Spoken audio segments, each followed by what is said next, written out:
नमस्कार. मी आसावरी कुलकर्णी आज डॉक्टर प्रज्ञावंत देवळेकर लिखित 5 रुपीजवाला टाय ही कथा तुमच्यासमोर सादर करते. 5 रुपीजवाला टाय. युरोपातल्या शहरांप्रमाणे तिथलं कंट्री साईड जसं सुंदर आहे ना, तसा ग्रामीण महाराष्ट्रही अत्यंत सुंदर आहे.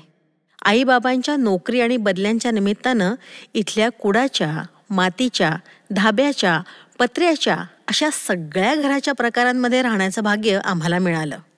भाग्य यासाठी की पैशाची समृद्धी विकत घेता येते, पण अनुभवाची समृद्धी मात्र मिळवावी लागते. पैसा येतो जातो, पण अनुभव संपन्नता मात्र नेहमी सोबत राहते. थांबा, एक अनुभवच शेअर करतो. बालपणी राहायला गावात, त्यातही जवळपास शेतातच राहत असल्यामुळं शहराशी आणि एकूणच माणसांशी संबंध अगदी कमी होता. महिन्याकाठी एखाद्या वेळी नाशकात चक्कर व्हायची. खच्चून भरलेल्या लाल डब्यात बिडी, पान, तंबाखू मिश्रित दर्प आणि घामेजलेल्या माणसांच्या गर्दीला तोंड देत प्रवास व्हायचा. इथं पोचल्यावर बस स्टँडवरचे स्टॉल्स, वजन यंत्र, कॉईन बॉक्सचा फोन, फळं रचलेली दुकानं, गोळ्या ऑरेंजवाले, खाद्यपदार्थांचे गाडे, धावणाऱ्या रिक्षा, शालिमारला कपड्यांची दुकानं, फोटो स्टुडिओ या सगळ्यांचं फार अप्रूप वाटायचं. व्यवस्थित भांग पाडत शर्ट इन वगैरे करणाऱ्या शहरी चष्मिश मुलांचंही अगदी विशेष कौतुक वाटायचं बरं का. त्यात मी एकदा आणि पहिल्यांदाच गळ्यात टाय घातलेल्या एका समवयस्क मुलाला 1 to 1 बघितलं. कुठल्या तरी शाळेचा गणवेश असावा तो. तोपर्यंत माझं शाळेत नाव दाखल झालेलं नव्हतं. टाय माझ्यासाठी अल्टिमेट स्टाईल स्टेटमेंट होतं. टीव्हीत दिसणाऱ्या लोकांप्रमाणे रस्त्यांवर चालतानाही फॅशन फॉलो करता येते हे कळलं होतं. माझ्या डोक्यात टाय बसला होता, पण करायचं काय? तेव्हा आता इतकं सहज हट्ट वगैरे करता येत नसे. नियमितपणे मस्तपैकी दणकून मारणं हा त्या काळी पॅरेंटिंगचा एक मोठा पार्ट होता. रडताना आवाज आला तर अजून जोरदार प्रसाद दिला जायचा. पण टाय तो मागता है, अब करे तो क्या करे. शेवटी जो होगा देखा जाएगा असं म्हणत शेंडेफळ असल्याचा फायदा घेऊन मी दबक्या आवाजात माझी मागणी घरी मांडली. बाबांनी मारलं नाही, पण बघू असं म्हणून सांगितलं. तुर्तास तेवढंही पुरे होतं. 10-15 दिवस झाले आणि आम्ही एका विकेंडला कसल्या तरी कामानिमित्त नाशकात गेलो. घरी सांभाळणार कोण म्हणून गाड्याबरोबर नळ्याची यात्रा या उक्तीनुसार मी पालकांसोबत होतो. संपूर्ण प्रवासात माझ्या डोळ्यांसमोर स्लो मोशनमध्ये धावणारा मी आणि हवेच्या झुळुकेनं उडणारा माझा टाय हेच चित्र झळकत होतं. लाल डब्यातला प्रवास आयुष्यात पहिल्यांदाच सुगंधी भासत होता.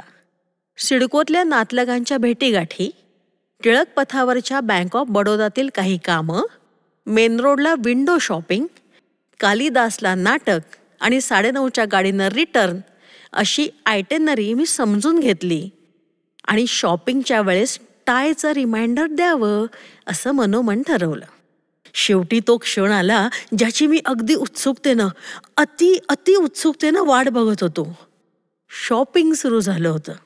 मी क्षणाचाही विलंब न लावता आईला टायची आठवण करून दिली.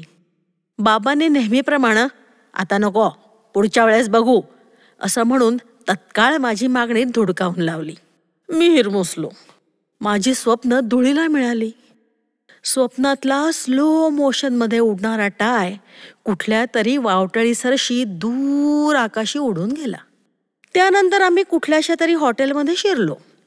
काउंटरला सामोसे, म्हैसूर पाक, दहीवडे, जिलबी अशा विविध पदार्थांची रेलचेल होती, पण माझा अजिबातच मूड नव्हता.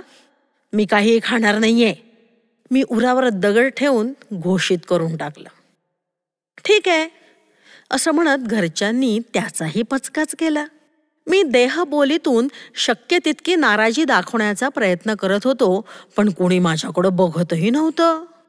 माझं मनातल्या मनात मोठं झाल्यावर कसं मनमर्जीनं वागायचं, कशी हौसमौज करायची यावर चिंतन सुरू झालं होतं. दुसरा पर्यायही नव्हता ना. आता तिथून कालिदास कला मंदिरला जायचं होतं. मी अत्यंत जड पावलांनी कुणाचंही बोट न पकडता माग माग चाललो होतो. अचानक घरचे एका चकचकीत दुकानात शिरले. आपल्याला काय असं म्हणत मी एका कोपऱ्यातल्या स्टूलावर बसून घेतलं. काय पाहिजे? सेल्समननं विचारलं. टाय मिळेल का याच्यासाठी घ्यायचं आहे. मला अस्पष्ट असं बाबांचं दबक्या आवाजातलं हे वाक्य ऐकू आलं. मेरे तो वारे न्यारे हो गए, आनंद गगनात मावेना, मला आकाश ठेंगणं झालं होतं वगैरे अशा सगळ्या वाक्प्रचारांचा प्रत्यय येऊ लागला होता. सेल्समन बघतो म्हणून पलीकडे गेला. इकडं माझी उत्कंठा अगदी शिगेला पोहोचली. थोड्या वेळात तो एक छोटंसं खोकं घेऊन आला. जादूचा पेटारा उघडावा ना तसा त्यानं ते उघडलं. लाल, निळा, हिरवा. ओ भाय, कोणता घेऊ? हा घेऊ का तो घेऊ? कोणता नको?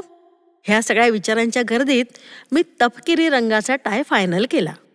बाबांनी इकडं तिकडं बघत सेल्समनला हळूच अतिशय गंभीरपणे त्याची किंमत विचारली आणि त्यानंही तितक्याच गंभीरपणे माहीत नाही, मालकांना विचारावं लागेल असं उत्तर दिलं.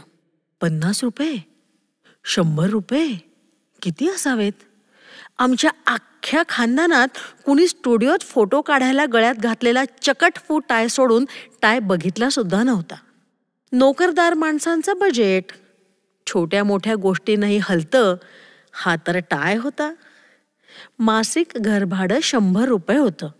त्यामुळे एकूणच आता हा टाय केवढ्यात पडतो असं प्रश्नचिन्ह मी आईबाबांच्या चेहऱ्यावरती अगदी स्पष्टपणे बघू शकत होतो. तुम्हीच विचारा ना, बाबांनी सेल्समनला विनंती केली. सेल्समन काउंटरकडे गेला. त्याचं मालकांशी बोलणं झालं आणि तो हळूहळू आमच्या दिशेनं येऊ लागला. मी त्याच्या चेहऱ्यावरचे हावभाव वाचण्याचा प्रयत्न करत होतो, पण गडी एकदमच मख्ख होता. माझे कान अगदी आतुर झाले होते. कितीला आहे म्हणता? बाबांनी थोडंसं बिचकतच विचारलं. 5 रुपये. सेल्समननं सूचक हसत माहिती दिली. बाबाही हसले, कारण त्याच्या आणि आमच्याही खानदानात कोणी टाय हा प्रकार वापरलाच नव्हता. बाबांनी तत्काळ 5 रुपये देत घेतलेला टाय माझ्याकडं सोपवला. स्वप्नपूर्तीचा तो क्षण माझ्यासाठी अगदी अमूल्य होता. मी दीर्घ श्वास घेतला. टायचा नवीन कपड्यांना येतो तसा विशिष्ट सुगंध येत होता. आईनं अचानक माझ्या हातातला टाय काढून घेत तो तिच्या पर्समध्ये ठेवला. खरं तर मला तो माझ्याकडेच ठेवायचा होता, पण आईची पर्स ही अगदी सुरक्षित जागा होती. त्यानंतर मी अक्षरशः नाचत बागडतच कालिदास गाठलं. नाटक होतं तो मी नव्हेच. फिरता रंगमंच, पणशीकरांचा वकूब, हाऊसफुल नाट्यगृह मला ह्या कशाचंही अप्रूप नव्हतं. संपूर्ण नाटकभर आईची पर्स मांडीवर ठेवून मी फक्त टायच न्याहाळत होतो. नव्याचे 9 दिवस असतात, तसाच 10व्या दिवशी टाय कपड्यांच्या गर्दीत कुठंतरी हरवला, पण तोपर्यंत मी मध्यमवर्गीय मानसिकतेला कायमचा छेद दिला होता. तो एक प्रसंग. आणि आज अप्रूप असं कृत्रिम असलेल्या कुठल्याही गोष्टींचं फार कधी वाटलंच नाही. कुठलीही स्टाईल, फॅशन हे आहे ट्रेंड म्हणून कधीच फॉलो केलं नाही. किंबहुना दिखाव्यापुरतं असलेल्या कुठल्याही गोष्टीचा तसा पाठपुरावा केला नाही. वरवर आणि फक्त दिखाऊ असणाऱ्या गोष्टीत मला विशेष असं काही नसतं, हा ॲटिट्यूड मला या टायनं नक्की दिला. आणि मध्यमवर्गीय असलो तरी ती मानसिकता माझ्यात कधीच येऊ दिली नाही. थँक्स टू 5 रुपीजवाला टाय. डॉक्टर प्रज्ञावंत देवळेकरांची ही कथा तुम्हाला नक्की आवडली असल्याची खात्री आहे. धन्यवाद.